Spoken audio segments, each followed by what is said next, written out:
Adelante.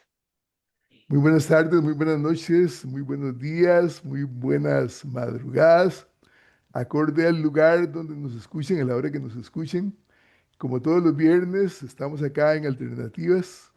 Alternativas es un programa que se genera gracias al trabajo del colectivo Reflexión Acción Costa Rica y ante todo, y estamos tremendamente agradecidos por el apoyo y la colaboración directa que siempre nos dan las y los panelistas, que tan atentamente siempre han estado con nosotras y nosotros. Alternativas es un programa sin fines de lucro, es un programa sin banderías politiqueras, aunque cada quien tiene su bandera política, obviamente, ¿no? Alternativas nace en el 2000, un poquito antes de la pandemia, por cierto, y se ha mantenido durante 7 años. Este es el séptimo año en el que estamos al aire. Y Alternativas lo que pretende es, como su nombre lo indica, ser una alternativa, ¿verdad? Poner en el tapete del análisis, de la discusión, temas que generalmente no se tratan con la profundidad que le damos acá y con la calidad que le dan nuestras y nuestros panelistas, reitero, y temas de palpitante actualidad, como diría alguien de la radio, ¿verdad? Alternativas también, y esto es muy importante, está dividido en cinco secciones, por decirlo así.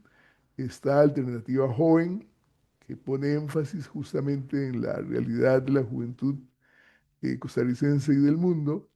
Está Alternativa Ciencias, a cargo pues, de gente que es especialista en el campo. Está Alternativa Filosofía, Arte, Letras y Educación. Está Alternativas Internacionales, que es este programa en el que estamos. Y está Alternativas Realidad Nacional. De hoy en 7 días, el viernes que sigue, le corresponde entonces la temática Alternativas Internacional, perdón, Realidad Nacional, ¿no? Durante estos 7 años, y gracias, reitero, a la colaboración de la audiencia que tan gentilmente nos presta atención a la hora pues que tenga bien escucharnos, y gracias, reitero, a la participación constante de lo mejor de las y los panelistas, hemos hecho amistades por todo lado, ¿no? Por los 4 puntos cardinales, decimos, ¿no? Nuestra primera actividad al respecto fue desde Australia, hicimos 2 programas por allá, después hicimos otros programas, y hoy tenemos a una compañerita que, con todo respeto lo digo, queremos mucho, ¿verdad? Que es Martina Inés Casas Pino, desde Uruguay, que es, por cierto, de las máximas colaboradoras que tenemos y siempre, hace allá al tiempito, Martina, ha estado con nosotros y te agradecemos muchísimo, ¿no? Después tenemos gente, ahorita vamos a empezar, por ejemplo, a repartir, gracias a este aparatito, ¿verdad? Y el WhatsApp, el programa por todos los 4 puntos cardinales, y entonces llegará allá a Oceanía, llegará a Asia, donde tenemos también contactos, a Europa, en fin, por dicha, pues nos proyectamos por todo lado. Alternativas también emplea, pues, nuestra red, ¿verdad? Estamos en este momento en Facebook vivo, ¿verdad? En YouTube, en Spotify, ¿verdad? Y además contamos con el apoyo de emisoras ahí amigas, ¿verdad?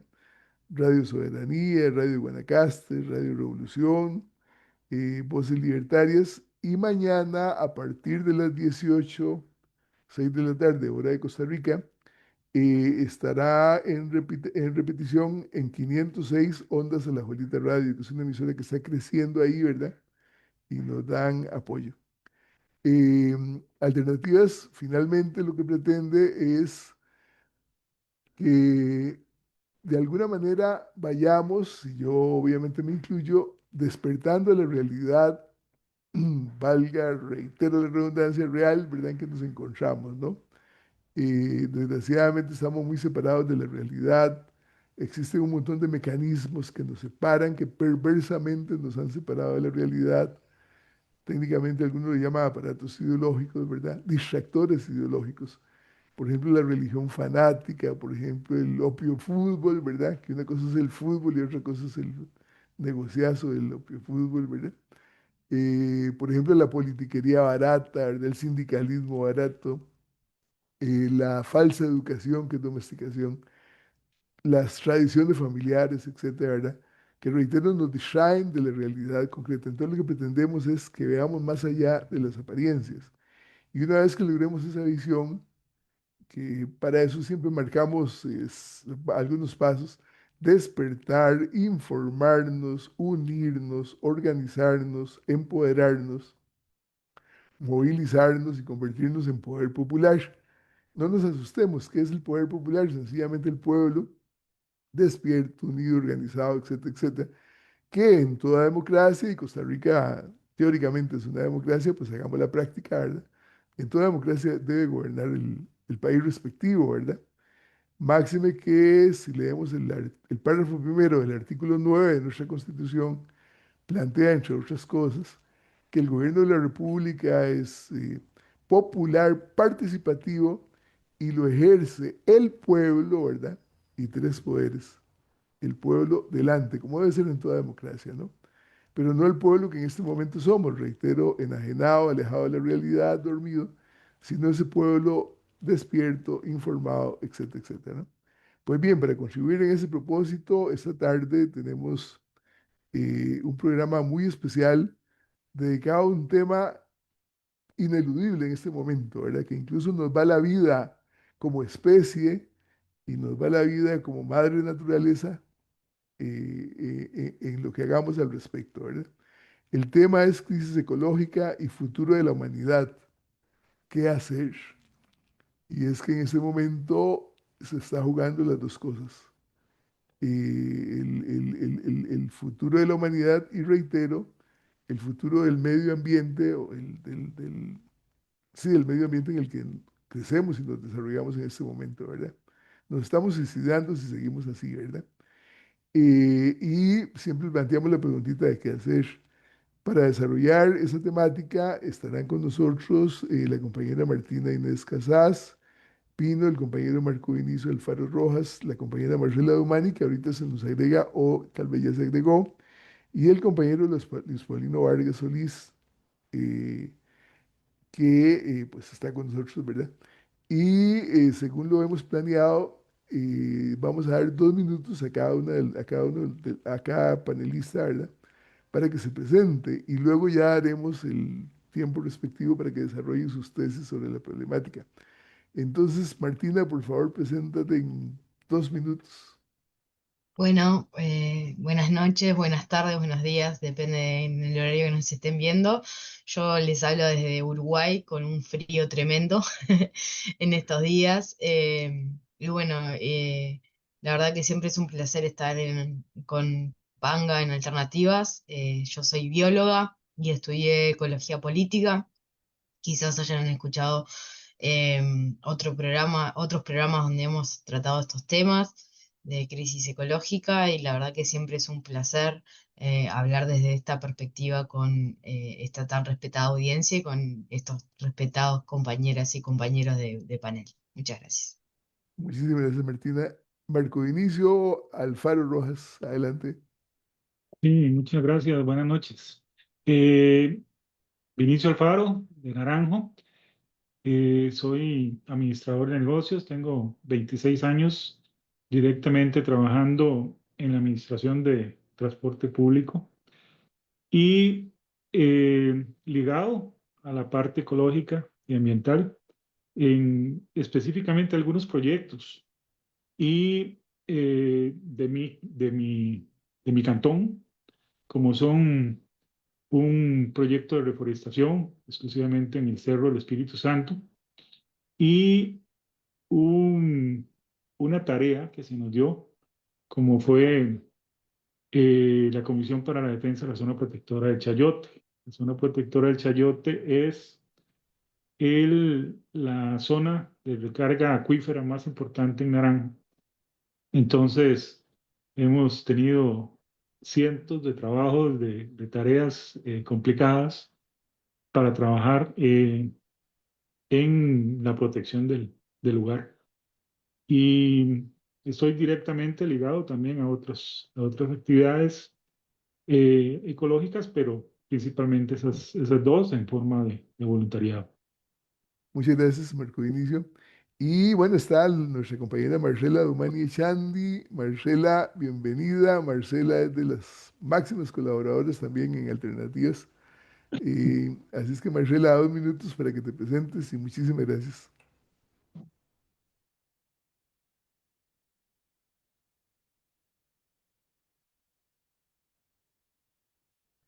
Bueno, mientras... Ya, ya lo Ya. logré. Qué linda, qué linda. Gusto en verte, gusto en oírte, Marcela. Igualmente, igualmente. Muchas gracias por la invitación. Bueno, yo me llamo Marcela Dumani y soy profesora jubilada de la Escuela de Nutrición de la Universidad de Costa Rica.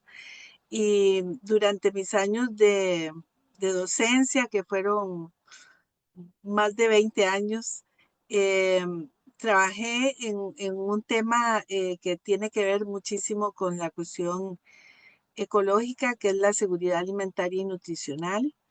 Entonces, bueno, es muy complacida de estar aquí, de poder compartir este tema tan trascendental.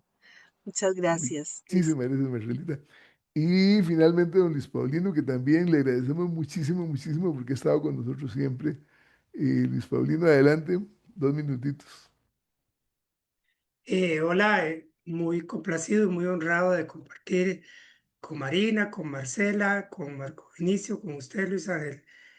Mi nombre es Luis Paulino Vargas Solís, yo soy economista jubilado, trabajé muchos años con la UNED, fui por mucho tiempo en muy reiteradas ocasiones profesor en la UCR y en la UNA. Ahora que me jubilé parece que uno se muere porque las universidades se olvidan de uno, ya no lo vuelven a invitar a nada. Más bien recibí con alegría la invitación que me hizo don Walter Antillón para dar unos cursos a la gente, entiendo que es a la gente joven nueva del Frente Amplio en Naranjo. Es una bonita oportunidad para volver a dar clases, unos días por lo menos. Y por lo demás, pues muy satisfecho de estar acá y vamos a ver qué puedo aportar porque sí me desconcertó un poquito cuando recibí la propuesta. Digo, ¿qué puedo decir yo sobre eso? Pero vamos a ver si logro aportar algo. Gracias a todos ustedes. Con mucho gusto, compañero.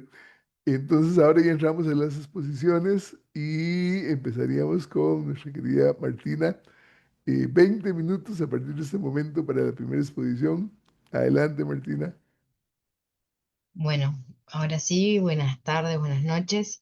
Bueno, a mí me impactó un poco más, el tema me apasiona y me gusta hablar mucho. Me impactó un poco la presentación de crisis ecológica y la pregunta, ¿hay futuro? ¿Ok? Entonces voy a repartir mi presentación en dos momentos. Voy a tratar de hablar primero qué es la crisis ecológica y que yo voy a ir un poquito más allá y la voy a llamar de otra manera. Y bueno, y después voy a ver, voy a tratar de analizar en conjunto con ustedes si hay esa pregunta tan, tan fuerte que es si hay o no hay futuro.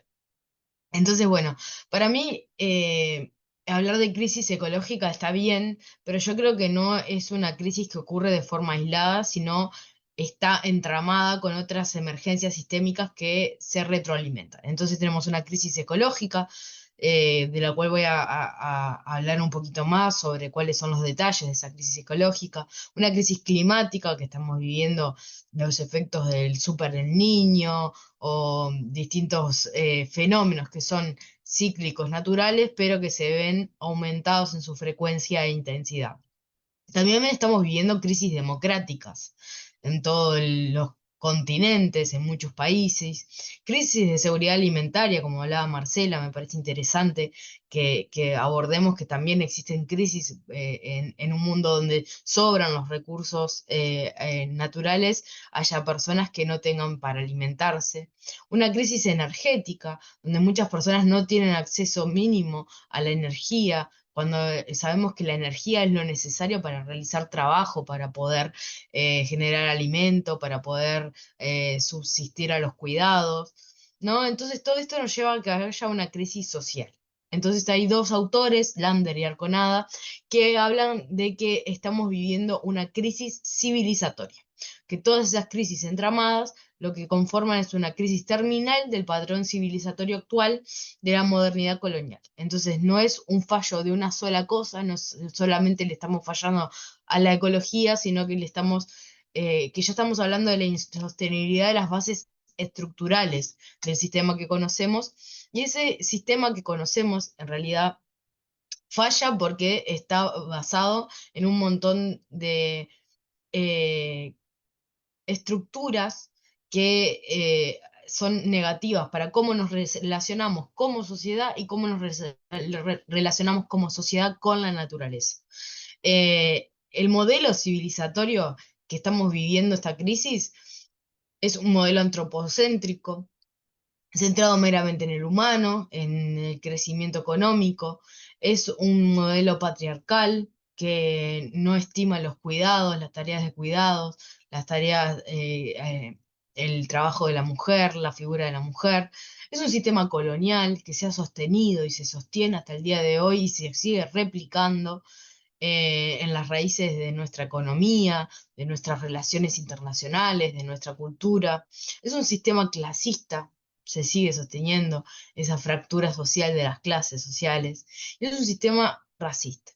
Entonces, la consecuencia fundamental de este sistema es que tanto las estructuras de conocimiento que tenemos, por la cual conocemos el mundo y tratamos de entender a las crisis, así como el aparato científico y tecnológico que tenemos hoy en día, lo que ofrecen son salidas estructurales que están basadas sobre estos patrones que ya hablamos, que esas soluciones a la crisis siguen siendo antropocéntricas, patriarcales, coloniales, clasistas, racistas. Entonces lo que hacen es contribuir a profundizar la crisis porque tratan de reproducir la ilusión del crecimiento ilimitado en un planeta finito. Y eso es lo que ha llevado a la crisis ecológica, la ilusión de que en un planeta de recursos finitos podemos tener un crecimiento ilimitado. Entonces, para hablar un poco de por qué hablamos de una crisis ecológica, bueno, existe un informe que hace el Centro de Resiliencia de Estocolmo, que hizo en 2009, donde utiliza 9 parámetros que le llaman los límites planetarios. Esos límites planetarios es como que definen el espacio de funcionamiento seguro del planeta. Estamos hablando de el sistema climático, de los ciclos biogeoquímicos del fósforo, del nitrógeno, el uso de agua dulce y cuál es la cantidad de agua dulce que hay, el uso del suelo, la biodiversidad y las cargas atmosféricas de aerosoles. Entonces, de esos ciclos que yo mencioné y de esos límites planetarios, ya se han transgredido 6 de los 9. Entonces, y la acidificación de los océanos también. Entonces, esos límites planetarios ya se han transgredido desde que se publicó este primer informe en 2009, ya se descubrió que se han transgredido 6 de los 9 límites planetarios. Además, obviamente, tenemos los informes del panel intergubernamental de cambio climático, que tiene algunos hallazgos claves, que ya sabemos que la temperatura global de entre el 2011 y 2020 ha aumentado 1,1 grados respecto a la era preindustrial de 1850 a 1900. Además, las emisiones de gases de efecto invernadero acumuladas aumentaron un 42% en los últimos 30 años. Con todo esto, lo que estamos diciendo es que el hombre está jugando con los límites planetarios sin saber cuál va a ser el que finalmente desencadene una catástrofe que ponga en riesgo la vida de los humanos, como ya la estamos poniendo en riesgo. Ya vemos que además la crisis no se reparte de forma equitativa. La crisis no afecta de la misma manera a Elon Musk que a mí en Uruguay. No afecta lo mismo a una comunidad en en Costa Rica, en la costa oceánica, que a una comunidad en el medio del África subsahariana. Entonces, esta crisis es desigual y nos afecta de forma desigual porque el patrón civilizatorio en el que venimos también es un sistema desigual, que reparte y distribuye tanto los beneficios como los perjuicios del sistema de forma inequitativa. Entonces lo que empieza a pasar hace muchos años, desde que se empezó a encontrar que estábamos viviendo una crisis climática y una crisis ecológica, es empezar a tratar de resolver los problemas ambientales o resolver la crisis ambiental de cierta manera. Pero existe esa noción como que la crisis es inminente. De hecho, ya estamos viviendo aquello que se predecía hace 30 años, ya lo estamos viviendo, que iba a pasar en 50 años, ya lo estamos viviendo hoy en día. O sea, 20 años antes ya estamos viendo las consecuencias del cambio climático en vivo y en directo. Entonces, lo que nos pasa es esa noción de que algo peligrosamente injusto está pasando porque afecta más a unos que a otros y que exige respuestas inmediatas. Entonces, hay un autor que se llama Kyle White, que es neozelandés de la nación Potawatomi indígena, y que habla de que el problema de las consecuencias del enfoque de urgencia para la respuesta de una crisis es que los efectos perjudiciales de encontrar una solución a la crisis, eh, digamos, por ejemplo, encontramos que para salir de esta crisis hay que dejar los combustibles fósiles y sustituirlos con energías renovables. Las energías renovables también afectan al ambiente, también afectan a las poblaciones que viven en los lugares donde se sacan los recursos naturales necesarios para esa transición energética.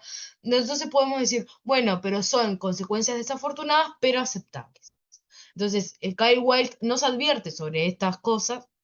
También nos dice que existe ante estas crisis la idea de que las lecciones del pasado ya no sirven, entonces hay una falta de precedentes y se requieren de nuevas soluciones que se tienen que crear rápidamente, y eso lo que puede llevar muchas veces a que se justifiquen medidas autoritarias en nombre de la emergencia.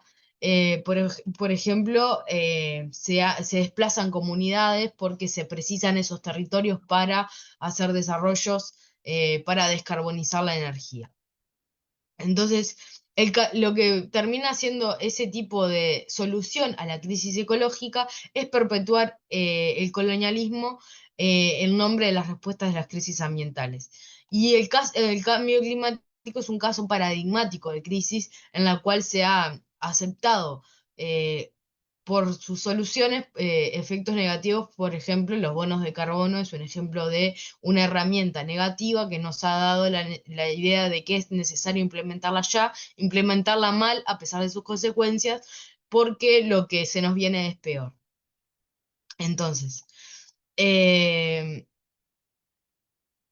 la escasez, por ejemplo, de energía en otro continente, como es Europa, genera la necesidad de encontrar respuestas a sus crisis energéticas en nuestros países, en el sur global, y eso implica sacrificar territorios, desplazar comunidades, sacrificar el acceso a la energía para las comunidades del sur global para poder brindarle energía al norte global, que en realidad el norte global no tiene escasez de energía, sino lo que tiene es una expansión energética con una distribución desigual de la energía.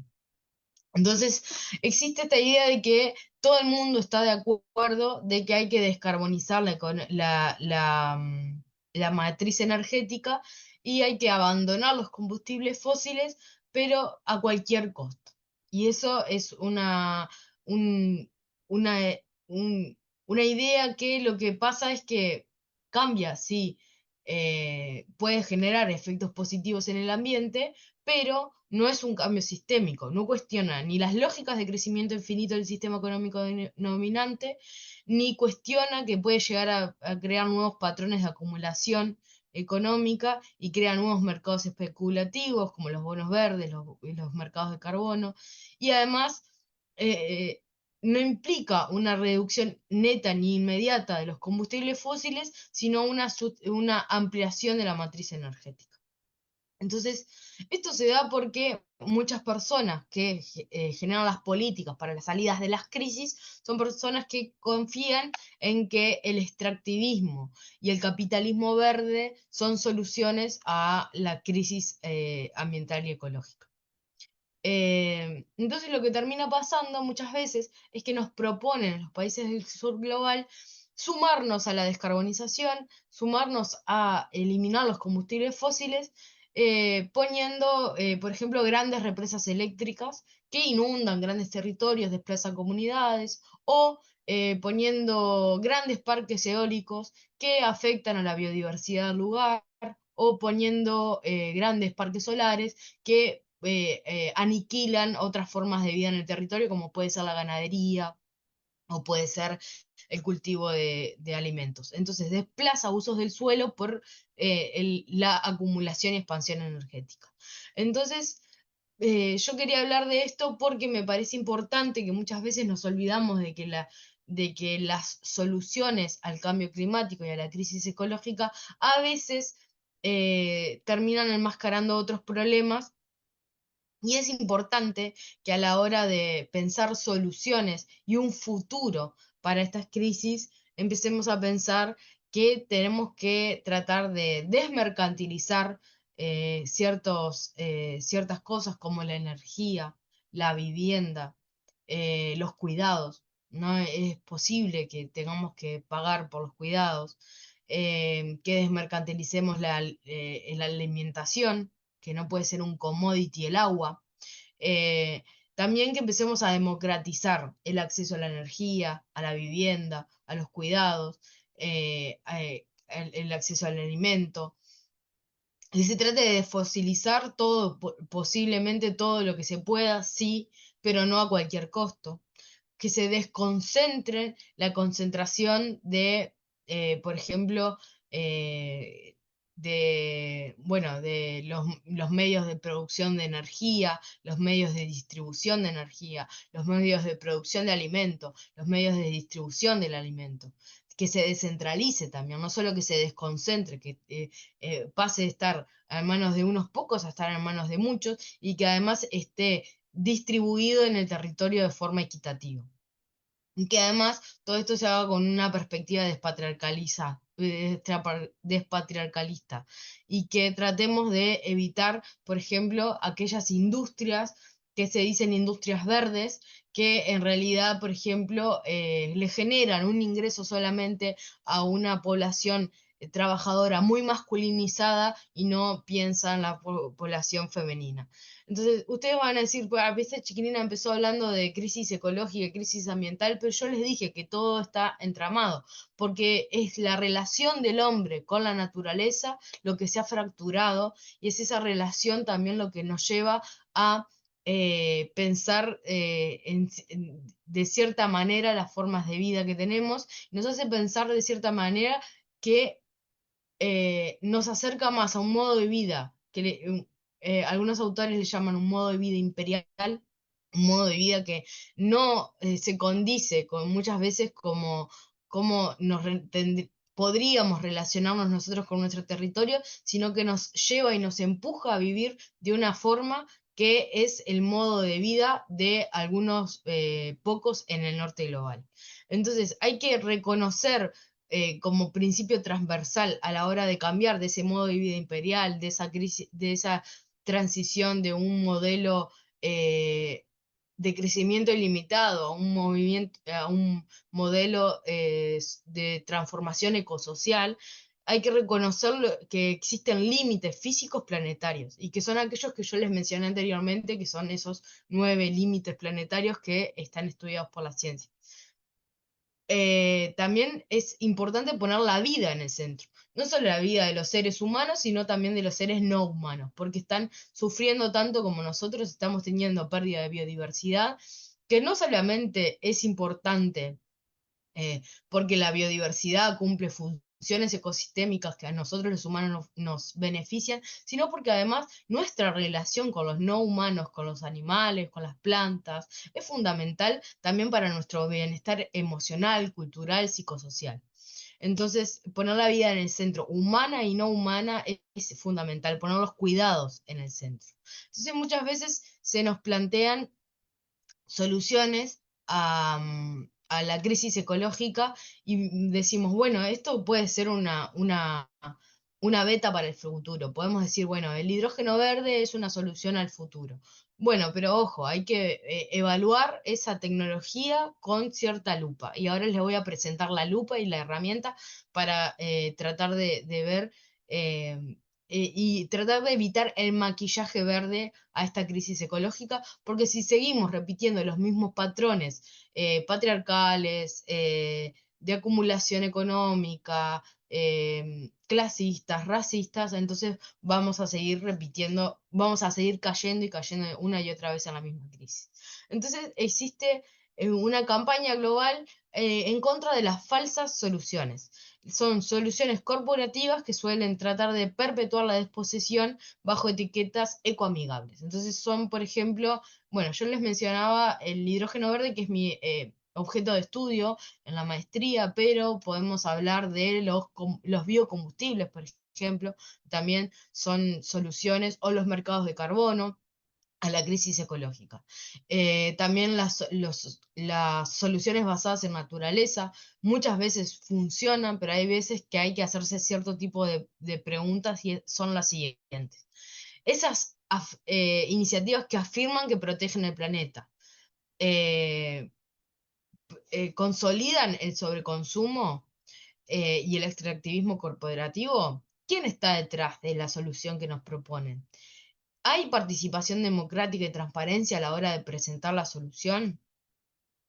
¿Es una iniciativa a gran escala con control centralizado o es una iniciativa local, comunitaria, que se adapta a la escala de vida de las personas?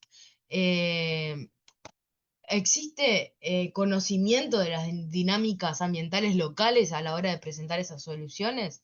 Entonces, yo creo que la pregunta si hay futuro cuando se presentan este tipo de soluciones tecnológicas a la crisis ecológica, para mí la solución a la crisis ecológica y a la crisis ambiental, a la crisis civilizatoria, no es técnica, es política.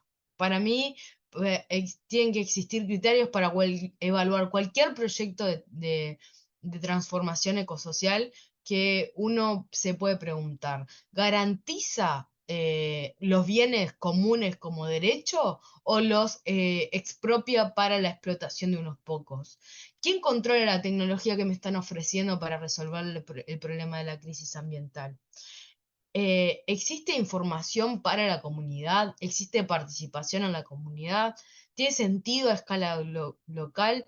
¿Fomenta la cooperación entre países o incentiva la competencia entre países? Muchas veces, por ejemplo, pasó con el paquete tecnológico verde, en la cual muchos países del sur global se pusieron a plantar commodities y competían unos con otros para poder vender la soja, por ejemplo, a un precio más barato. Eso llevó primero a la degradación absoluta del uso del suelo en el sur global y además al desplazamiento de otros modos de vida, como por ejemplo los modos de vida de ganadería extensiva, la agroecología.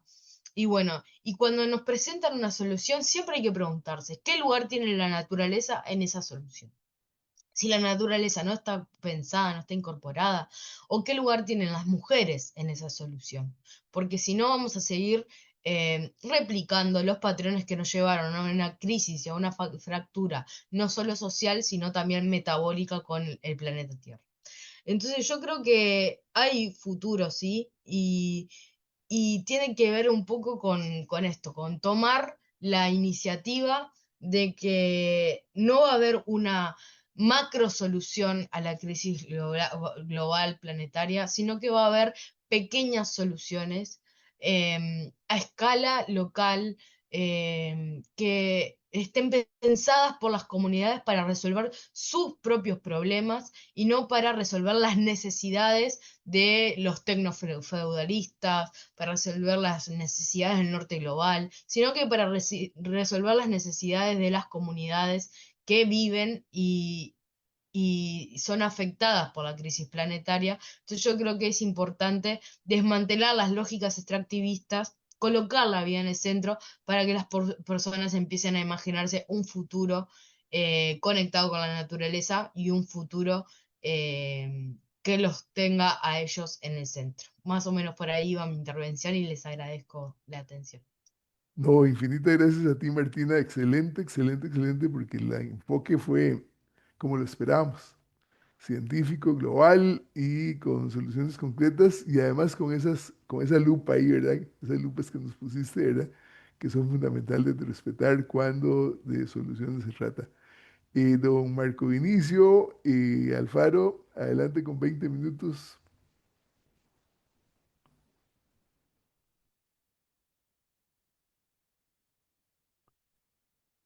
Bien, muchas gracias. Crisis ecológica.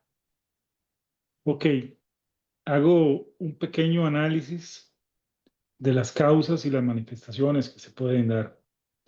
Eh, y lo tomo de primero, el cambio climático, que es lo que muchos y hablamos de ese efecto, que ya lo estamos viviendo intensamente.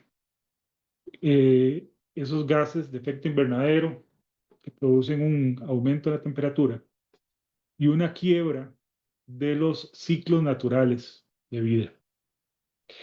Y, y me gusta dar las cosas con ejemplos.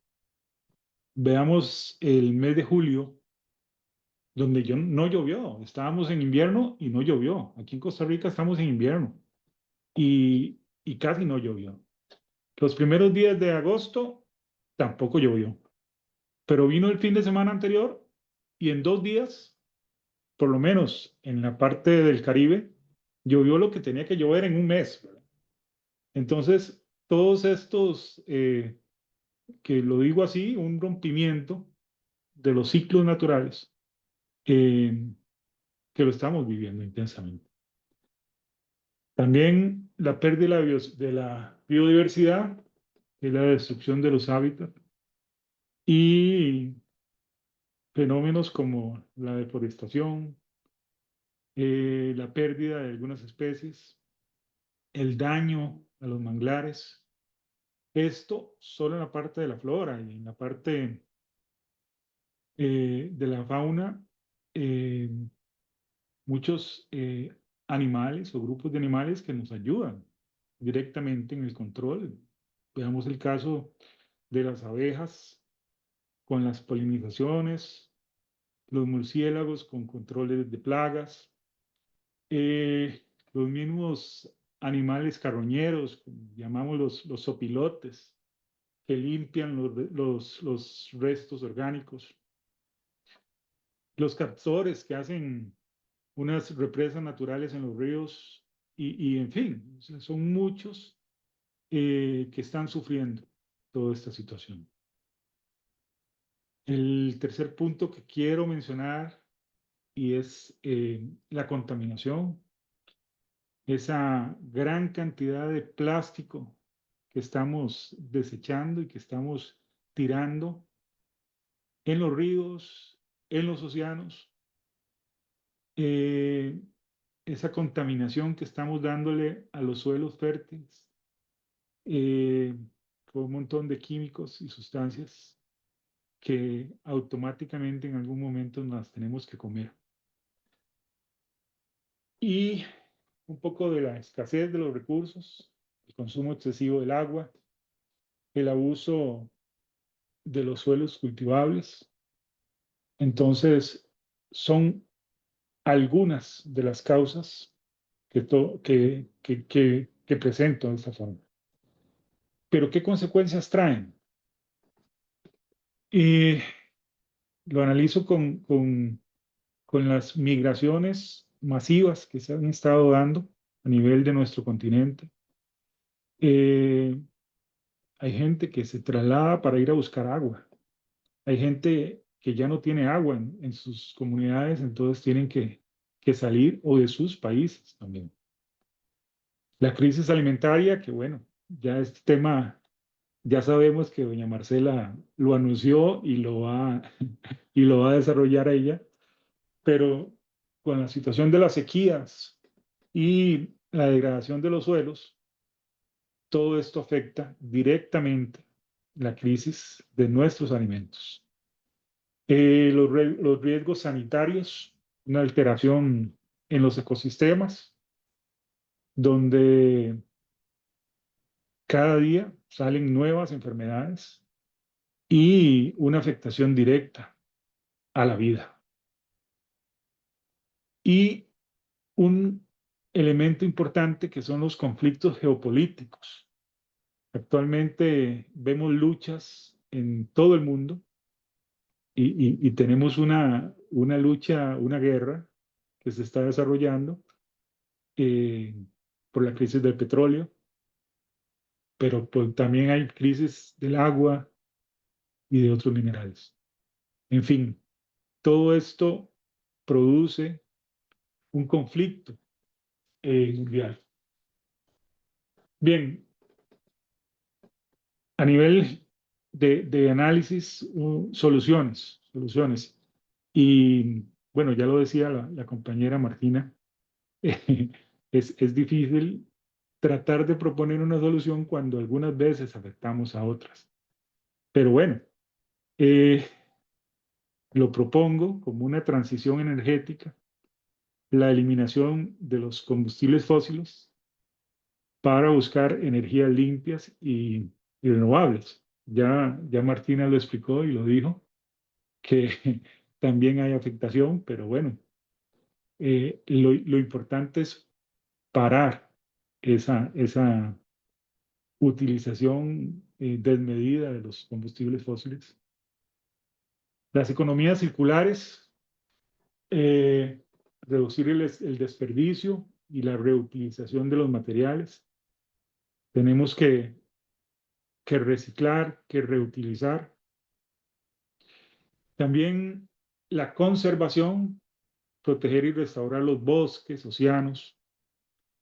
Y, y decía una amiga ambientalista que las personas que luchan por el agua, decía ella, son los que hacen la mayor tarea, porque indirectamente tienen que ver con los suelos, con los bosques, con la protección de todo. Entonces, proteger el agua es proteger, conservar otros elementos.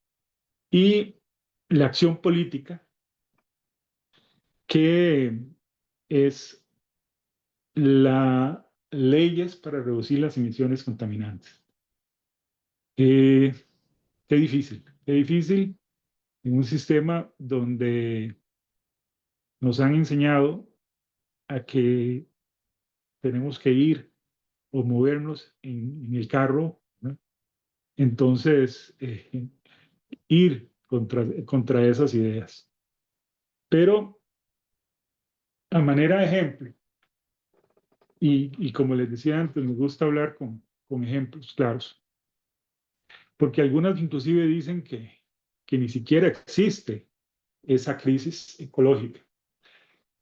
Y les pongo un ejemplo de vida.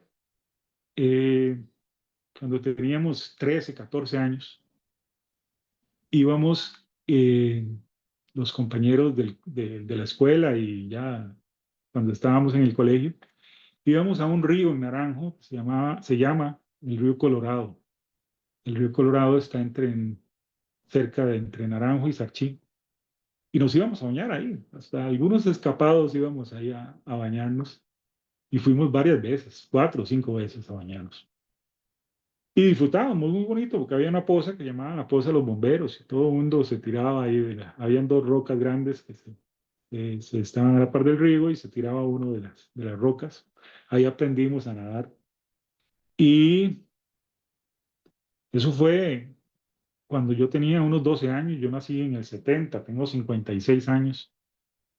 Y posteriormente en solo, me atrevo a decir que unos 6 o 7 años después, voy caminando por esa zona, sobre el puente del río, y era un nivel de contaminación increíble. Somos un cantón donde se produce café, y simplemente la gente decidió empezar a botar la broza del café al río. En ese momento, cuando yo pasaba el puente, había un carrito descargando por donde entrábamos precisamente a la poza, un carrito descargando un montón de material de desecho de, de, de una casa, zinc viejo, madera con clavos, eh, en fin, todo ese montón de residuos que se producen en una construcción. Y ese río, en solo 6 o 7 años, pasó a ser de un río limpio y con vida a ser un río totalmente contaminado. ¿Ok? Entonces, podemos analizar, y ese es mi principal eh, fuente de análisis, que tuvimos ese río, eh, no sé, 1000 años, 2000 años, 50.000 años, no sé hace cuánto estaba ese río limpio. Y nuestra generación fue la responsable de dañarlo, de contaminarlo. Y hoy, lamentablemente, todavía ese río sigue contaminado. El río Colorado sigue contaminado.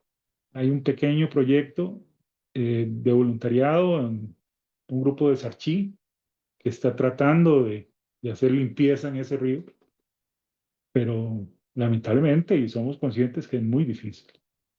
¿Por qué? Porque solo en 5 o 6 o 7 años dañamos algo de que podía tener muchísimos años, cientos, miles de años sin contaminarse, y lo dañamos nosotros, lo dañamos nuestra generación. Y con esto quiero hacer una visión diferente, y me atrevo a decir que es un poco de una visión ideológica. Antes de empezar el programa, estábamos conversando con el profesor Panga, y Panga decía que nos da vergüenza de decirnos que somos comunistas. Ahora el gobierno, a los que no comulgan con el gobierno, dice que son comunistas. Pues vemos una versión, yo sí me considero comunista, mucha honra, pero quiero dar una visión desde la parte eh, de la izquierda sobre esta crisis. Y lo tengo muy claro que globalmente la crisis es producto del capital global, porque no son accidentes técnicos ni un elemento de un comportamiento individual, sino es una contradicción del sistema basado en crecimiento infinito y en acumulación de ganancias. Y choca contra los límites de un planeta, que ese planeta es finito. Sabemos que todos los minerales, todos los recursos que cada día usamos son finitos. Entonces, ¿qué causa esa crisis? Y lo que yo lo defino como un capital corporativo, donde, y me atrevo a decirlo así, pequeñas empresas contaminan y generan una gran mayoría de las emisiones en la destrucción ambiental. Entonces, ese capital corporativo, como lo defino yo. Segundo, un imperialismo ecológico, y es un intercambio de los países ricos con los países menos ricos o pobres.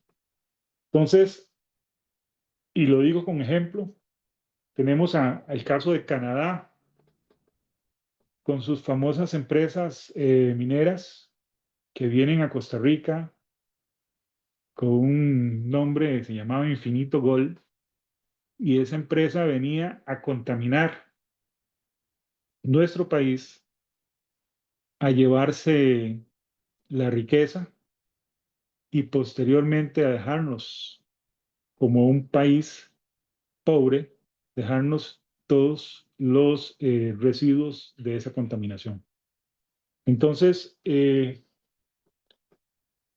lamentablemente Latinoamérica sufre todas esas situaciones y la extracción minera pues nos daña a todas, todos. La mercantilización de la vida, y lo digo así, el capitalismo intenta resolver la crisis convirtiéndola la naturaleza en nuevos mercados. Bonos de carbono, privatización del agua, capitalismo verde.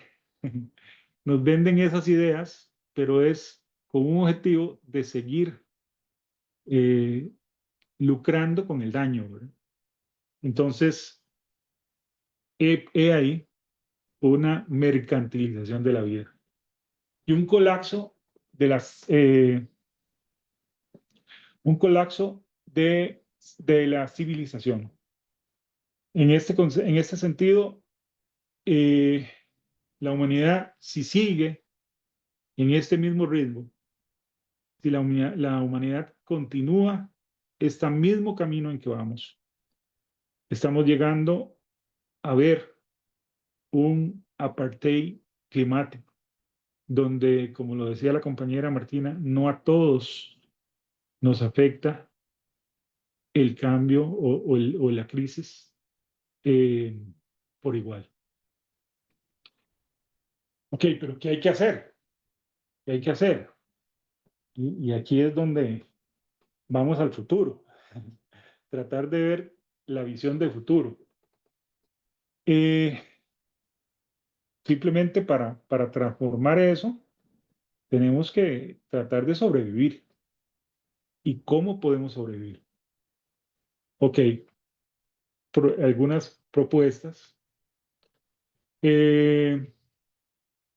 Superar la lógica de la ganancia.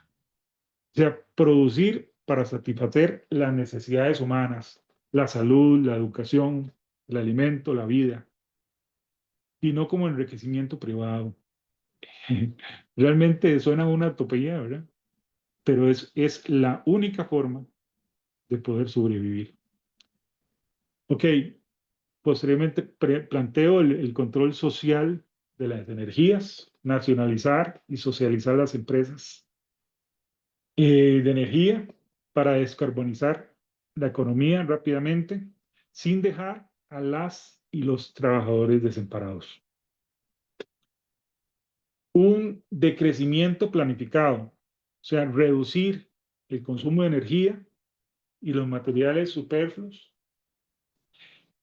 Planteo eliminar la milicia y las modas efímeras, que ya con eso el consumismo se nos viene encima, pero bueno, son las pocas opciones que tenemos.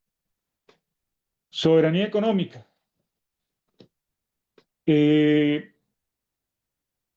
La solidaridad, cancelar la deuda externa de los países pobres para adaptar hacia ese cambio climático. Agroecología, que es desmantelar el modelo agroindustrial de monocultivos, de uso de pesticidas y explotación animal. Algo muy importante, que es retomar la producción local, eso es hiper necesario, volver a producir el frijol que se produce en Upala, comer ese frijol acá y no mandarlo a traer a Tanzania, ¿verdad? Que solo el transporte de ese alimento es una locura.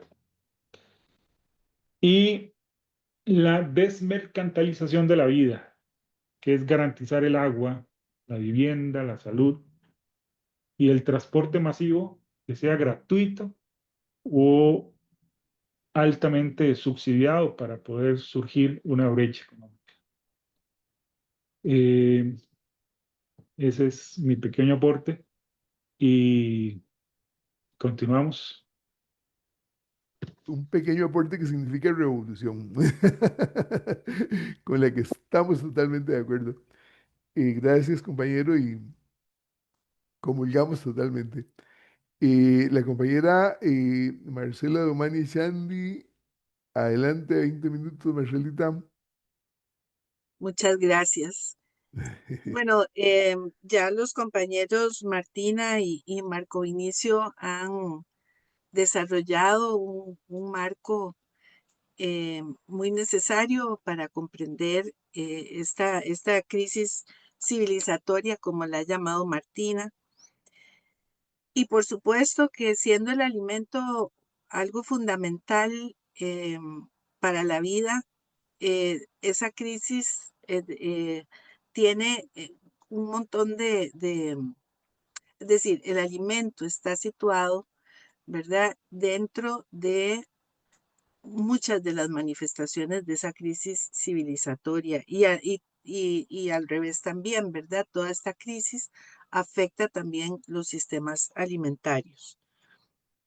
Em, el sistema alimentario, ¿verdad? Lo vemos entonces como una organización que tiene la sociedad en la que se involucra toda la cadena alimentaria, ¿verdad? Desde que se produce hasta que se consume, inclusive en las relaciones que se dan entre los actores de esa cadena alimentaria.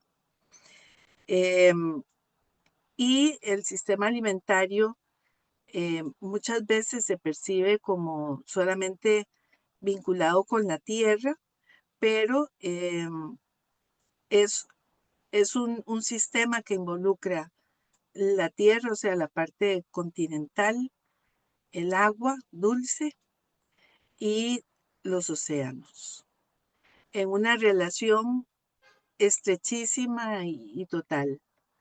Porque lo que pasa en uno de estos componentes grandes de donde tenemos las bases de nuestra alimentación, afecta a los otros. Es decir, lo que hagamos en la tierra está afectando al océano, está afectando al agua, lo que pase con el agua afecta a los océanos, la afectación de los océanos tiene una afectación completa, ¿verdad?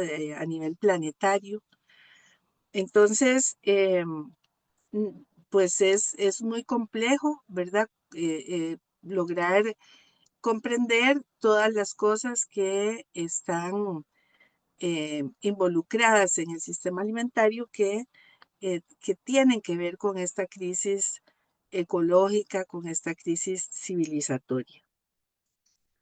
Por ejemplo, bueno, sabemos que la agricultura, ¿verdad?, que está basada por esta visión industrial que estaba señalando Marco Vinicio, ¿verdad? La agricultura dentro de esta visión productivista, mercantilista, ha tratado de meter al alimento dentro de un funcionamiento industrial, ¿verdad? Como de producción en serie, cuando estamos hablando de que el alimento es producido por la naturaleza y la naturaleza tiene otros ritmos distintos. Entonces, al tratar de explotar la tierra y el mar de la forma en que se ha explotado, se han ido produciendo todos los efectos pues dañinos, ¿verdad?, que ha habido tanto para el ambiente como para los seres vivos que estamos en el ambiente, tanto los animales como bueno, nosotros también somos animales, somos parte, ¿verdad? Aunque a veces se nos olvide eso, pero digamos en la salud de los seres humanos también esto ha afectado tremendamente. Entonces, por ejemplo, la agricultura que ha dependido del petróleo para tener los insumos agroquímicos, es responsable de la producción de 1/3 de los gases efecto invernadero, por ejemplo. Una cosa muy importante que todos debemos tener conciencia es que tanto el suelo, un suelo, digamos, con toda su microbiología, es el mayor sumidero de carbono que puede haber. Y con la forma de producir intensiva de monocultivo y destructiva del bosque y de la biodiversidad, esta capacidad del suelo ha ido disminuyendo grandemente. Y la otra, el otro gran sumidero de oxígeno son los océanos. Y los océanos, con toda la contaminación que están recibiendo y también con el calentamiento que hay, pues han ido también saturándose de carbono, ¿verdad? Porque ha quedado casi como el principal responsable de absorber el carbono en exceso que producimos los humanos.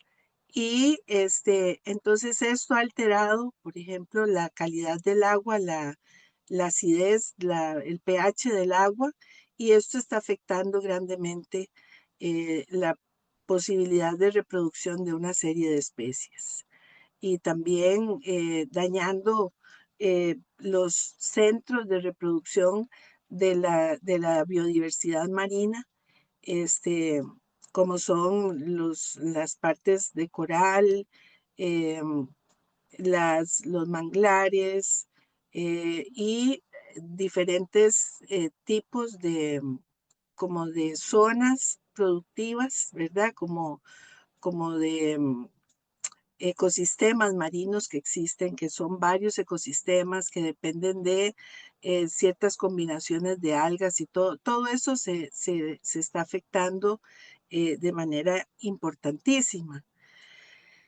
Y, por ejemplo, los océanos tienen una función importante en la alimentación de los seres humanos porque una gran deficiencia que ha habido en la alimentación es la proteína, y los océanos se perfilan como uno de los grandes recursos en proteína que puede haber y para poder mejorar la alimentación de la población. Bueno, y además de eso, la agricultura ha estado muy dominada por ciertas corporaciones, ¿verdad? Que han llevado a una concentración de recursos, de tierra, de la producción, por ejemplo, de agroquímicos o de semillas, que está concentrada en unas cuantas empresas en el mundo, ¿verdad? Por ejemplo, 5 empresas que dominan la producción de semillas en el mundo. Otro tanto así poquito que también tienen un gran poderío en la producción de los agroquímicos. Son poderes económicos muy grandes que muchas veces obstaculizan también los cambios reales que se necesitan, por ejemplo, en la misma agricultura, ¿verdad? Vean ustedes cómo, por ejemplo, ahorita están denunciando los apicultores las muertes masivas de abejas porque se producen ciertos químicos que dañan los polinizadores. Y además de eso tenemos un problema que fue denunciado hace un tiempo cuando se hizo el informe del uso abusivo que hacemos en Costa Rica de agroquímicos. que por ejemplo en ciertos países europeos se producen algunos agroquímicos que son prohibidos en esos países, pero que nos los mandan a los países del sur, ¿verdad? Y estos siguen afectando nuestros ecosistemas y nuestra salud. Otro problema que tiene que ver mucho con esta crisis ecológica es el asunto de la ruptura de la capacidad productiva de los países, ¿verdad? Porque el producir local, como decía Marco Vinicio, es, eh, es una garantía no solamente de nutrición, sino también de la posibilidad del desarrollo de un tejido social, de unos modos de vida que permiten el equilibrio de las personas en los lugares donde viven.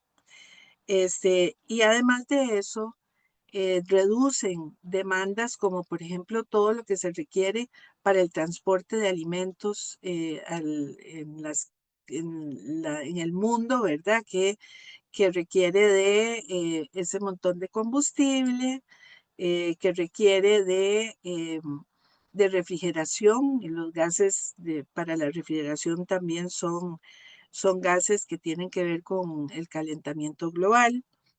Y que tienen que ver, bueno, con justamente el empobrecimiento de mucha población, ¿verdad? Porque se deja de producir en el país y se importa esto y entonces la gente queda sin trabajo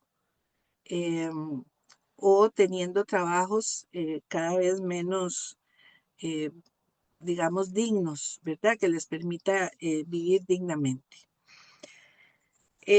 Igual, por ejemplo, la distribución de la tierra también es un problema eh, relacionado con los sistemas alimentarios, porque se ha visto la tendencia, ¿verdad? Una concentración de la tenencia de la tierra y esto expulsa, ¿verdad? Hay mucha población que tiene que migrar, como también lo señalaba Marco Vinicio, estas migraciones, ¿verdad? Que se dan. Nunca una persona que migra puede llegar a tener, que migra así obligadamente, ¿verdad? Porque él tuvo que vender su tierra o porque una represa inundó las tierras donde vivían. Nunca, cuando se migra y se llega a otro lugar, es muy difícil que las personas vuelvan a tener las mismas condiciones de vida que tenían en el lugar donde tenían su arraigo, donde sus antecesores habían venido trabajando, digamos, aportando todo ese trabajo a una finca o a un negocio, ¿verdad? Entonces, estas migraciones que se dan por problemas de distribución de la tierra también generan mucha pobreza y digamos, generan mucha presión productiva en otros lados, ¿verdad? Que inclusive la gente muchas veces no ha tenido por ese desarraigo cultural, ¿verdad? Que implica la migración, muchas veces no se tiene el conocimiento de cómo funciona esa tierra o cómo aprovechar mejor la biodiversidad existente en el lugar y entonces se ejercen muchas presiones. Por ejemplo, son cosas que se están viviendo ahora con la apertura de los planes territoriales en las costas, en ciertas comunidades costeras, y que trasladan gente que tal vez nunca antes ha tenido vínculo con el mar, lo trasladan a una zona de estas y es gente que empieza a pescar de una forma desarraigada, o sea, sin tener justamente ese cuidado, ¿verdad? Del mar, ese cuidado de los manglares, ese cuidado de las condiciones necesarias para la reproducción de las especies marinas. Bueno, entonces, como el sistema alimentario involucra también la parte del alimento, de cómo nos alimentamos. Esto, la industria alimentaria, ¿verdad? Que se ha desarrollado a partir de la agricultura industrial.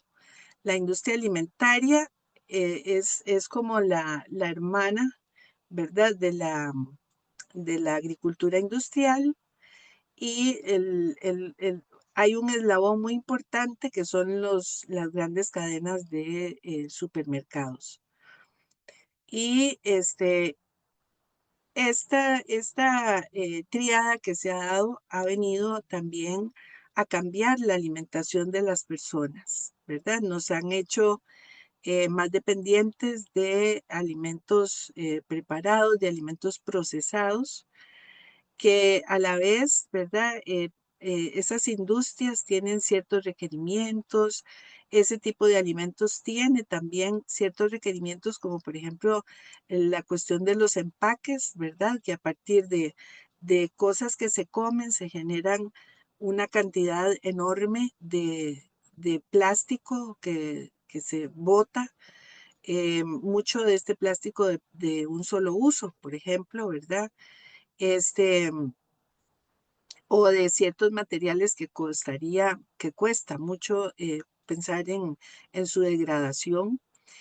Y a la vez, también este tipo de producción industrial vinculado con la alimentación ha ido generando cada vez más desperdicio, ¿verdad? Yo recuerdo que cuando se empezó a hablar de este desperdicio, se hablaba, por ejemplo, de barcos enteros que se hundían en el mar o que se botaban en el mar llenos de trigo o de arroz o de algún otro grano básico, simplemente para poder mantener el precio eh, internacional de ese grano, ¿verdad?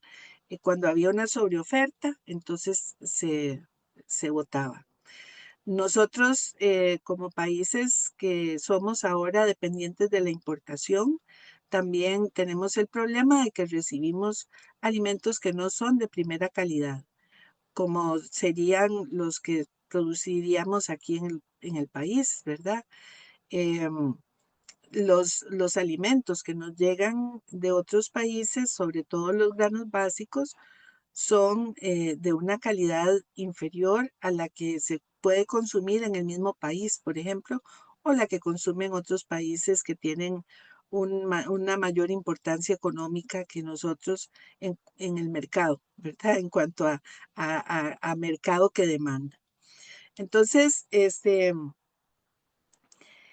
bueno, ese es otro gran problema, ¿verdad? Que tenemos, el vinculado con la industria alimentaria y con todos estos alimentos procesados que a su vez están generando una serie de problemas de salud en la población.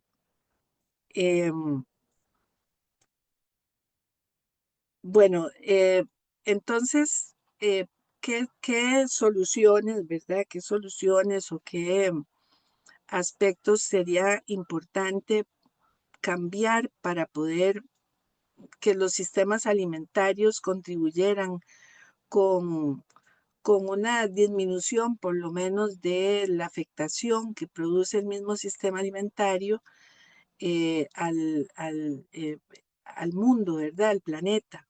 Bueno, y otra cosa, perdón, que se me estaba olvidando, es el agua, ¿verdad? El agua que hay de por medio. Yo sé que la industria, por ejemplo, de la ropa, gasta mucha agua, que la cuestión ahorita de la inteligencia artificial también está generando, está gastando mucha agua. La agricultura consume mucha agua también, ¿verdad?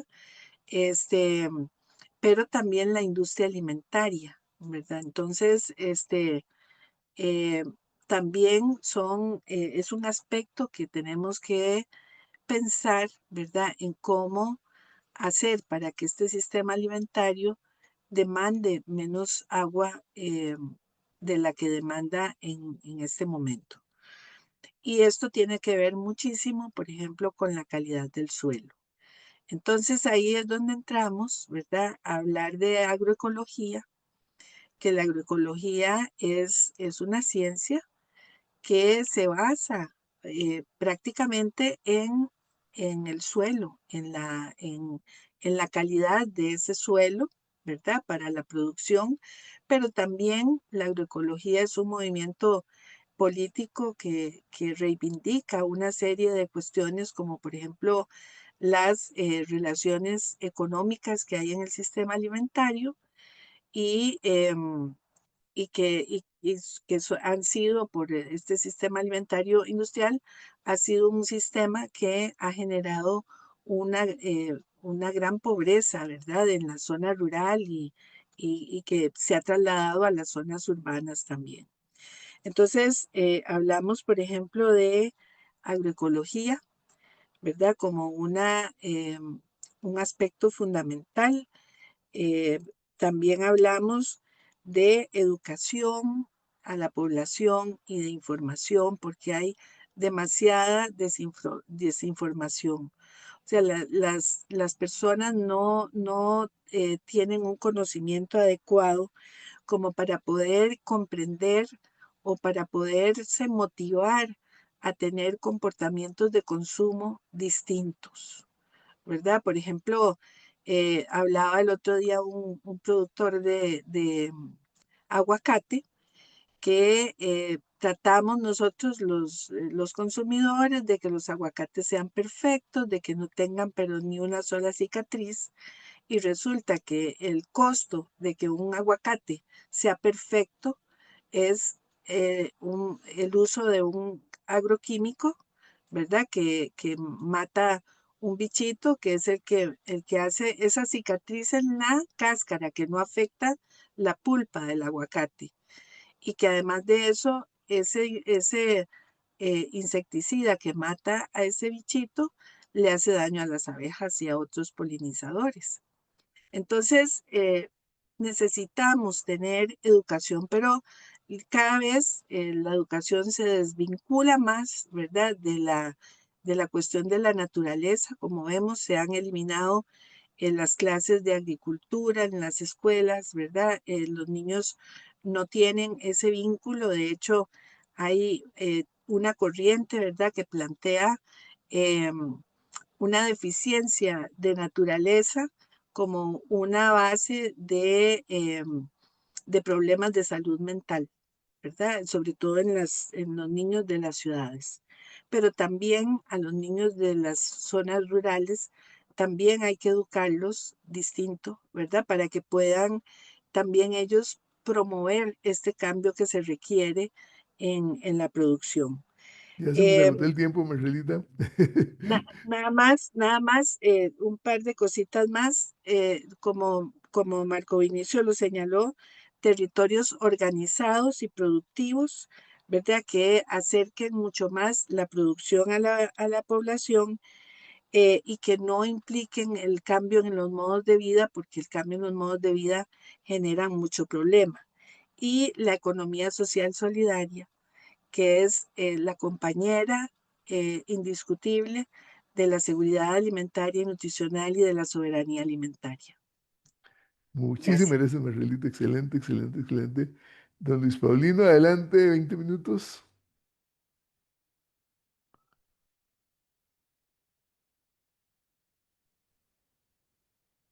Muchas gracias, Luisabel, muchas gracias a Martina, Marcela y a Marco Vinicio. Ha sido para mí de muchísimo provecho escuchar sus exposiciones que me hacen cuestionarme mis propias ideas de lo que yo quería exponer hoy aquí.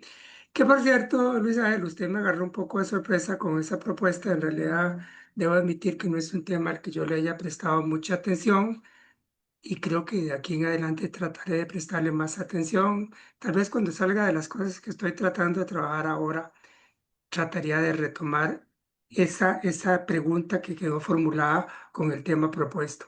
Primero, Al hablar del futuro a partir de la crisis ecológica que estamos viviendo, yo lo primero que me preguntaba era, bueno, queremos proyectarnos a ese futuro, queremos un futuro que sea vivible, digámoslo así, que merezca ser vivido. Entonces, eso me obliga a preguntarme desde cuál realidad tengo que mirar ese futuro, cuál es el punto de partida donde estoy en este momento, donde estamos en este momento, ese punto de partida que es una realidad ineludible, que es una realidad que hay que necesariamente tener en cuenta para plantearse cuáles podrían ser los escenarios de futuro que querríamos construir. ¿Cuál es la realidad de hoy día, la realidad desde la cual partimos? Yo muy sintéticamente, porque esto es un resumen extremadamente violento, pero muy sintéticamente lo expondría de la siguiente manera. Hemos vivido la realidad, en los últimos 40 años, hemos vivido la realidad de una globalización de signo neoliberal. Esta globalización, entre otros efectos, uno de los principales ha sido que ha generado una crisis de desigualdad. Las sociedades se han vuelto más desiguales. Estados Unidos, que es la primera potencia económica del mundo, es hoy muchísimo más desigual de lo que era hace 40 años. Europa no ha tenido una agudización de la desigualdad comparable a Estados Unidos, pero hoy día es menos igualitaria de lo que era hace 40 años. En el caso de Costa Rica es dramático. El nivel de desigualdad actual es brutalmente mayor que el que teníamos hace 35 o 40 años. Hace 40 años estábamos a la par de Uruguay como los países más igualitarios de América Latina. Hoy Uruguay sigue siendo el país más igualitario de América Latina y Costa Rica es uno de los 20 países más desiguales del mundo. Entonces, esa es la realidad, que el gran legado que nos deja la globalización neoliberal. Esta crisis de desigualdad ha mutado en una crisis de la democracia, le ha quitado legitimidad a la democracia, le ha restado confianza a la democracia, y la crisis de la democracia tristemente está evolucionando hacia un autoritarismo de tintes claramente fascistas. Eso es lo que estamos viviendo hoy día, lo estamos viviendo en Costa Rica, se está viviendo en muchos países de la América Latina. Hoy día, de hecho, en la mayoría de los países de América Latina, con pocas excepciones, se está viviendo eso, se está viviendo en muchos de los países ricos, esa evolución hacia un autoritarismo fascista. El futuro que podamos aspirar a construir pasa por esta realidad que nos toca enfrentar hoy día. Y esta realidad hoy nos impone un deber fundamental. Aquí en Costa Rica eso está clarísimo, defender la democracia. Ese es el elemento que yo veo como prioritario en este momento, defender la democracia frente a una agresiva avanzada de un autoritarismo claramente fascista. Defender la democracia pasa necesariamente por construir fuerzas políticas que tengan entidad, que tengan volumen, que tengan convocatoria, y esas fuerzas democráticas tienen que tener una convicción democrática muy claramente definida y necesariamente deben construir proyectos políticos en el centro de los cuales tiene que estar la igualdad, precisamente porque vivimos una crisis de desigualdad que ha generado una crisis de la democracia que está evolucionando hacia el fascismo. Necesitamos recuperar un orden social que tenga su objetivo centrado en el logro de la igualdad, por lo menos de una igualdad mínima, de una igualdad socialmente aceptable, socialmente tolerable. Pero esto también pasa por la educación, la conciencia, la comprensión, el sentido crítico, el pensamiento crítico, pasa por lo tanto por construcción de ciudadanía, entendiendo ciudadanía una población, un pueblo, si así lo prefieren, como dice Luis Ángel, que tiene conciencia crítica, que se informa, que estudia, que tiene capacidad para discernir por sí mismo, para opinar por sí mismo, para no dejarse fácilmente engañar. Es indispensable esa construcción de ciudadanía así entendida. Y si esto fuera posible, si esas fuerzas políticas pudieran emerger, pudieran adquirir volumen, entidad, fuerza, si desde ahí podemos avanzar en un proyecto que recupere los valores de la igualdad, y si además somos capaces de construir una ciudadanía verdaderamente asumida como tal, como ciudadanía, una ciudadanía crítica, inteligente, estudiosa, informada. De ahí en adelante podríamos comenzar a avanzar hacia los cambios o las reformas, como quieran, como prefiera llamársele, que la economía estaría necesitando en este momento para frenar el problema, para enfrentar el problema económico, el problema ecológico. Lo primero sería ver cómo diantres hacemos para frenar el colapso ambiental, porque estamos enfrentados a la posibilidad de un efectivo colapso ambiental con consecuencias que podrían ser realmente devastadoras y que no sabemos si la civilización humana actual podría sobrevivirlo. Al mismo tiempo, habría que generar las capacidades para poderse sobrellevar de la mejor forma que sea posible las consecuencias de la crisis ambiental que ya son inevitables. O sea, ya el problema ambiental ha llegado a unos límites tales que vienen consecuencias que no se van a poder evitar. No vamos a poder evitarlas. Yo que soy viejo, probablemente me moriré. En los años que me queden, tendré que vivir parte de esas consecuencias, y la gente más joven lo vivirá todavía mucho más duramente. Entonces hay que buscar la manera de mitigar tanto como se pueda las consecuencias de esa crisis ambiental, las consecuencias que ya son inevitables a estas alturas. Entonces, frenar el colapso,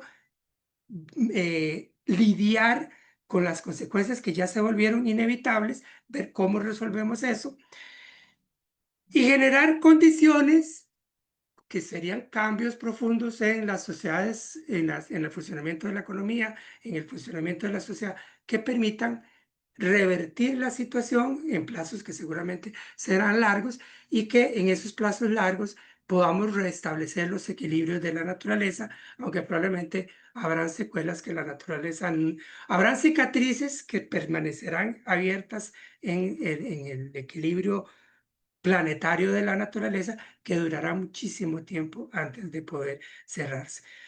¿Cómo podría ser esto? Bueno, la solución que siempre se nos menciona, que es como la moda obligatoria, es hablar de la descarbonización.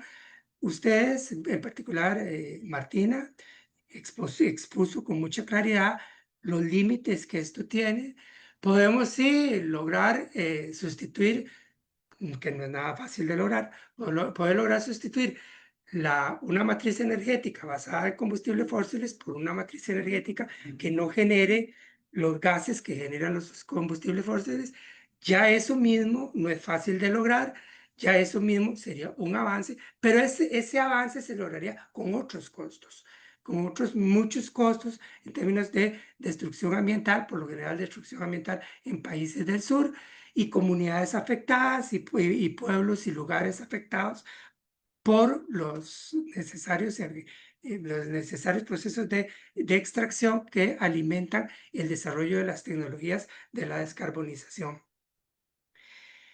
Pero es que además, pero es que además el problema no se limita a la emisión de gases de efecto invernadero. O sea, el problema no se resuelve. Si, aun cuando pudiéramos reducir la emisión de gases de efecto invernadero a un mínimo, siguen habiendo otros problemas que vamos a tener que atender, que ya es urgente atender. Somos una sociedad que genera enorme basura, y la basura contamina incluso los mares, contamina los ríos, está por todo lado. Eso habrá que ver cómo lo resolvemos. Hay muchísimas especies animales y vegetales que están en peligro de extinción, y eso también exige una respuesta responsable de parte de la humanidad. Se destruyen bosques, están generándose problemas por disponibilidad de agua, hay desertificación. O sea, es todo un síndrome problemático que exigen soluciones. ¿Cómo diablos llegamos a esas soluciones?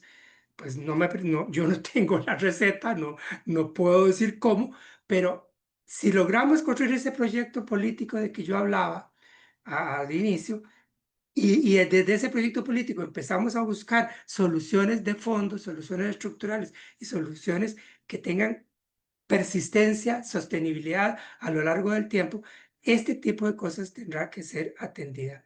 Está, por supuesto, la tesis del decrecimiento de la economía. Hay diferentes economistas, autores que han trabajado esta tesis del decrecimiento. Es una tesis que debe ser discutida, que debe ser considerada. Lo primero que yo ahí mencionaría es que cuando hablamos de decrecimiento también tenemos que hablar de que somos un género humano en su conjunto, para el cual es un género humano que no está mental, psicológica, anímicamente preparado para el decrecimiento. Todas nuestras sociedades se han levantado íntegramente, completamente, sobre la noción de crecer, crecer, crecer, crecer. Y de eso no se salvó tampoco el socialismo real. El socialismo, el objetivo de la Unión Soviética y de los países del bloque soviético era tener una economía vigorosa, fuerte, que fuera capaz de sobrepasar a las economías capitalistas occidentales, sobrepasar en términos de su capacidad productiva, en términos de su crecimiento, en términos de la riqueza que generará. Entonces, esa cuestión de crecer está fuertemente arraigada en la mente de la humanidad entera hoy día. Es la visión de mundo en la cual hemos crecido, nos hemos formado, son los lentes a través de los cuales vemos el mundo. Pero bueno, hay que entrar a discutir ese tema del decrecimiento teniendo claro lo difícil que es, incluso desde el punto de vista estrictamente cultural, lo que es esa cuestión. Ay, me llegó uno de mis gatos. Venga aquí. Bien, la tesis del decrecimiento puede tener sentido en países ricos donde el nivel de vida es muy alto. Creo que sería más discutible en países pobres donde hay muchos problemas por resolver, donde hay gente sin vivienda, familias sin agua potable, donde muchos niños y niñas no tienen escuela, donde hay mucha pobreza. Ahí el tema del decrecimiento tendría que ser reformulado porque sí se necesita producir más para poder resolver esas cosas. Podrían plantearse con mucho más sentido en países ricos donde esas cosas en general están resueltas. Pero aún así, el orden social, económico en que vivimos es reacio, como ya lo dije hace un momento, es reacio a esa idea. Primero, es una idea instalada muy en profundidad, con raíces muy profundas. Segundo, el capitalismo no puede vivir si no es creciendo, es algo inherente al capitalismo. Y el capitalismo, reconozcámoslo, es hoy global, es mundial. El capitalismo está en todos lados. Ni China misma tiene una economía que es en gran medida socialista. Sí, es una especie de capitalismo autoritario. La dirección estratégica de la economía está en manos del Estado, tienen empresas públicas que juegan un papel importante, pero fundamentalmente es una economía de mercado que está en manos de grandes empresas capitalistas cada vez más grandes, cada vez más poderosas y cada vez más globales. Entonces, eso tenemos que tenerlo en cuenta. Estamos en un orden capitalista global, el capitalismo inherentemente lleva en sí la tendencia, la semilla hacia el crecimiento, y eso no lo vamos a cambiar así como así. Porque yo estoy de acuerdo con lo que varios de ustedes han expuesto. Bueno, lo dijo Marcela, lo dijo Martina, lo dijo el mismo Marco Niso. Estoy de acuerdísimo en la necesidad de las iniciativas en pequeño, a nivel de las comunidades, de las localidades o regiones específicas. Todo eso es absolutamente necesario. Pero no podemos ignorar que el problema tiene un carácter sistémico. Y cuando digo sistémico es mundial. Es mundial, es un sistema que nos cubrió a todo el planeta, que domina todo el planeta, que impone su lógica en todo el planeta, y no podemos dejar de ver ese aspecto global, integral, incluso arrasador que tiene el capitalismo, y que en consecuencia, a partir de eso, el problema también global, mundial, que es el problema de la crisis ambiental. ¿Cómo le entramos a eso? ¿Cuál es el sistema? ¿Cuál es la respuesta que podría ayudarnos a resolver eso? O sea, en la experiencia histórica, lo único que encuentro que podría dar unas pistas de hacia dónde caminar fue la experiencia del mundo occidental en el periodo de la posguerra. Porque yo no puedo encontrar ustedes perdonen si ustedes están en desacuerdo conmigo, pues con toda libertad y con todo el derecho, pero yo no encuentro un referente en la experiencia soviética, ¿no? La experiencia soviética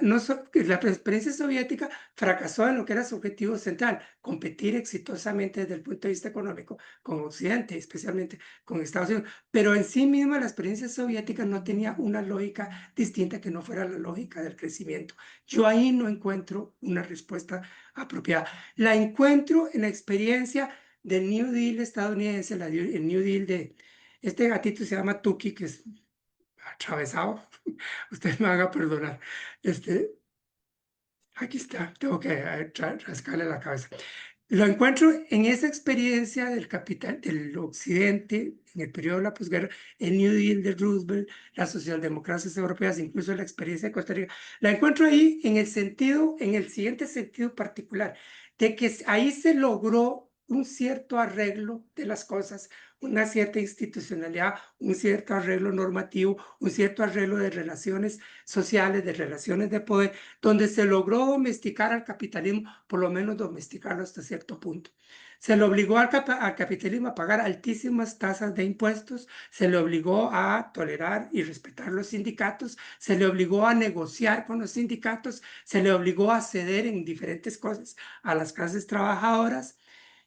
Ahí hubo una experiencia en que se logró por un tiempo domesticar las peores tendencias del capitalismo, suavizarlas, traerlas a un nivel que resultase social y humanamente más aceptable. Yo creo que por ahí habría que buscar las maneras, habría que trabajar, como lo decía antes, una ciudadanía que sea verdaderamente ciudadanía, que tenga capacidad crítica, que esté informada, que opine por sí misma, que tenga conciencia solidaria, empática, compasiva, compartida dentro de una colectividad. Y desde ahí fortalecer las organizaciones, volver a fortalecer los sindicatos, volver a fortalecer los distintos tipos de organizaciones ciudadanas, volver a forzar al poder político a responder a los intereses de la ciudadanía general, porque parte del efecto que es inherente a el agravamiento de la desigualdad ha sido el hecho de que entonces los ricos tomaron totalmente el poder político. Casi al completo, casi al 100%, los ricos tomaron el poder político y el poder político tiende a responder a los intereses de los ricos y las clases trabajadoras, los grupos de nivel medio, eh, todo el complejo de los distintos sectores sociales distintos de las grandes plutocracias quedaron marginados, excluidos del poder político o en todo caso reducidos a un nivel de influencia mínima, muy, muy debilitada respecto al poder político. Bueno, habría entonces que de nuevo atraer el poder político para poder establecer de alguna manera un principio de volver a domesticar al capitalismo, ahora para imponerle ciertas reglas que restringan su funcionamiento en términos de la cantidad de desechos que genera, la cantidad de contaminación que lanza al aire, en términos de la obsesión consumista desde la cual el capitalismo se alimenta y que le impone como un criterio cultural universal. Esas cosas tendrían que cambiar y entonces tendrían que cambiarse a través de toda esta cama de falsos. Y yo, Luis Ángel, entonces ya termino, pues supongo que me vas a decir que ya se me pasó el tiempo. Querría haber podido decir mucho más, pero bueno, el tiempo no va para más. Muchísimas gracias por la paciencia y por la escucha. Ahora tienen 5 minutos más a partir de este momento. Muchísimas gracias, compañero Luis Paulino. Excelente, excelente, excelente. Compañera Martina, 5 minutos para las palabras de cierre. Bueno, la verdad que ha sido un placer escuchar a mis compañeras y compañeros de panel. Em, Más que ponerse a pensar, ¿no? De que ya a esta altura es imposible desentramar las crisis, ¿no? O sea, Luis Paulino habló de democracia, Marcela habló de la alimentación, Marcos Benicio nos puso ejemplos concretos y habló de desmercantilizar un montón de aspectos de la vida. Y yo creo que eso es importante, ¿no? Seguir creyendo en que la solución a estos problemas no va a venir desde arriba, no va a venir desde los grupos de poder, que fueron los que nos llevaron a este colapso ambiental, social, democrático. Hablamos de democracia. Entonces, esto pasa por fortalecer las instituciones que conocemos que funcionan a la hora de redistribuir los recursos, ¿no? Poder fortalecer la democracia, poder fortalecer los activos políticos que tiene cada país. En mi país, por ejemplo, el movimiento sindical es muy fuerte y no es corrupto como en otros países. Entonces, creo que desde unir las luchas obreras, juntar, como dicen, lo rojo con lo verde, juntar la dicotomía capital, el problema de la fractura capital-sociedad con capital-naturaleza, juntar lo rojo con lo verde es el desafío que tenemos por delante, y empezar a pensar las luchas de los trabajadores, las luchas de las trabajadoras junto a las luchas de las personas ecologistas y ambientalistas, porque es desde allí que vamos a encontrar una solución y no desde la lucha individual. Muchísimas gracias. Perdón, muchísimas gracias, querida Martina. Compañero Marco Inicio, 5 minutos.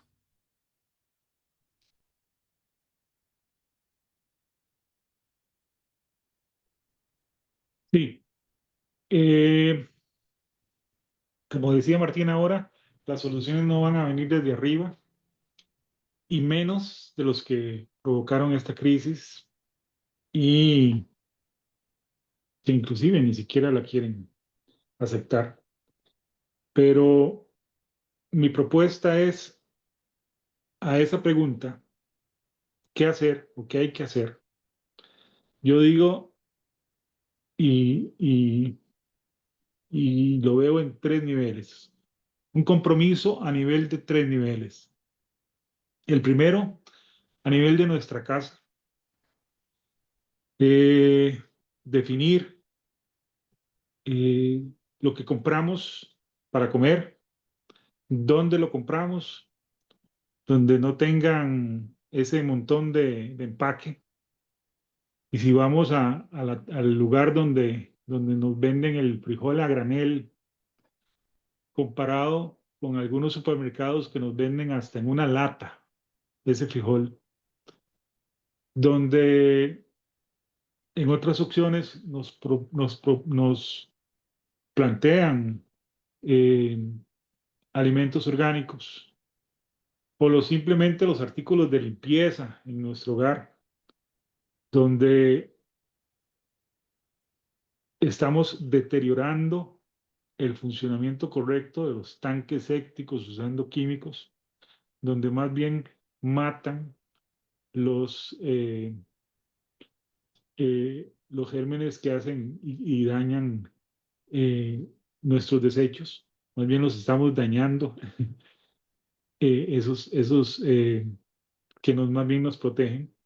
Entonces, ese primer cambio o ese primer compromiso es a nivel de nuestra casa. Segundo compromiso, a nivel de nuestra comunidad. Involucrarnos, educar, difundir y, ¿por qué no, hasta denunciar? Eh, Lamentablemente, como decíamos antes, o lo dijo alguien por ahí, que no le han quemado la casa. A mí sí me han tirado hasta piedras de la casa, pero muchas situaciones que vemos sí hay que denunciarlas, sí hay que denunciarlas. Entonces, involucrarnos dentro de nuestra comunidad. Y tercero, a nivel nacional, involucrarnos en organizar las políticas de protección.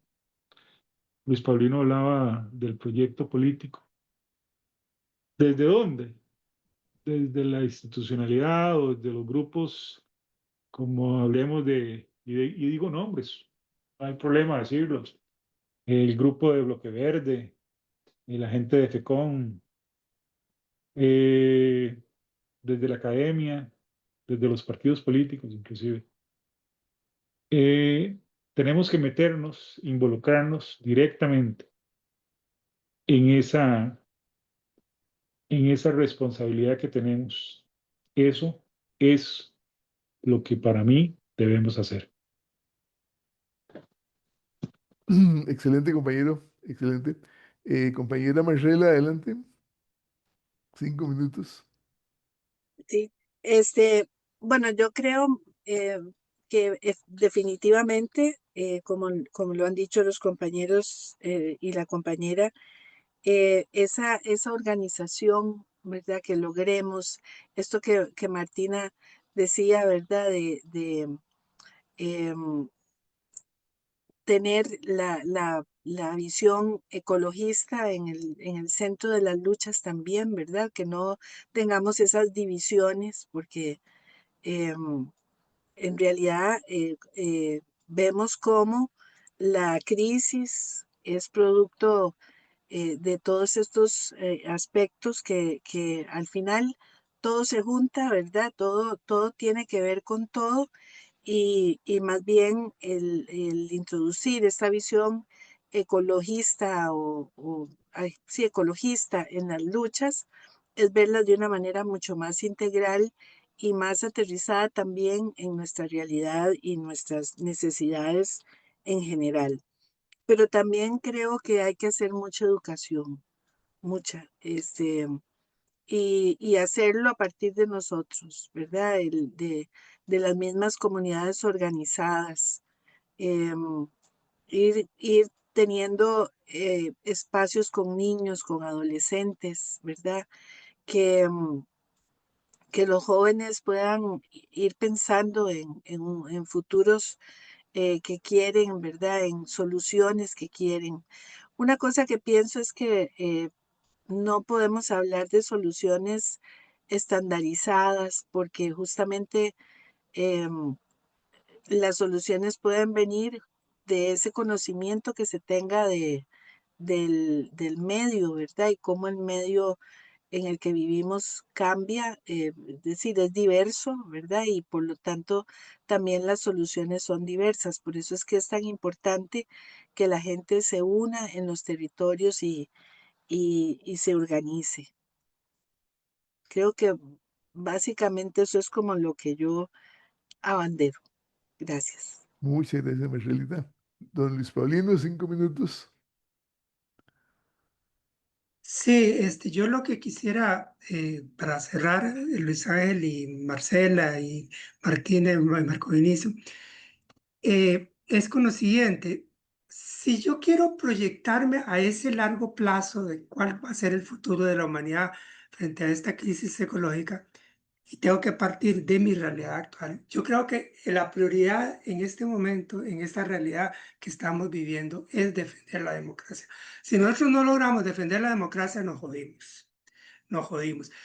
Y eso pasa por reconocer algo que a las izquierdas le ha costado reconocer, que es que la democracia liberal, con todas las limitaciones que podamos señalarles, la democracia liberal es un avance civilizatorio tremendo. En su momento ha sido un avance civilizatorio de grandes dimensiones. Y eso a las izquierdas le ha costado un poco entenderlo, a mí mismo en su momento. Hoy nos toca defender esa democracia liberal, porque si esa democracia liberal se nos va al carajo, jodimos. Ahí sí es cierto que nos jodimos, porque esto quedará en manos de esta mafia fascista de alcances globales, y a esta mafia fascista la crisis ambiental le importa un rábano le importa.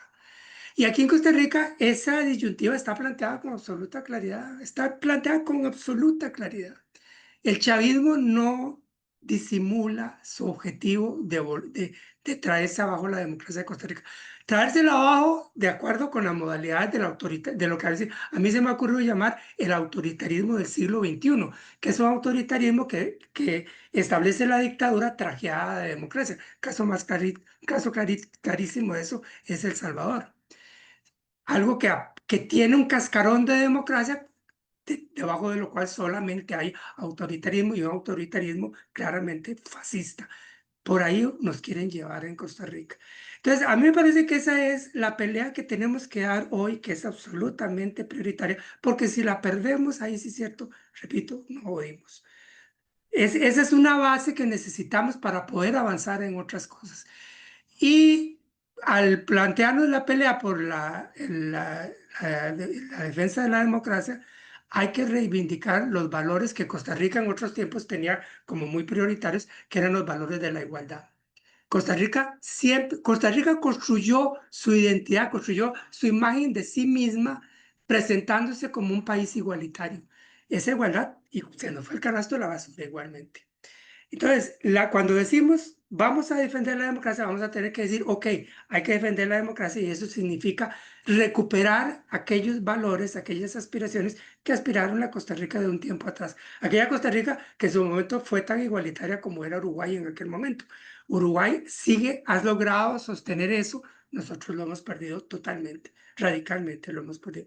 Entonces, yo diría que esos son como los dos núcleos centrales de la pelea que habría que dar por la democracia y por la igualdad, a la espera de poder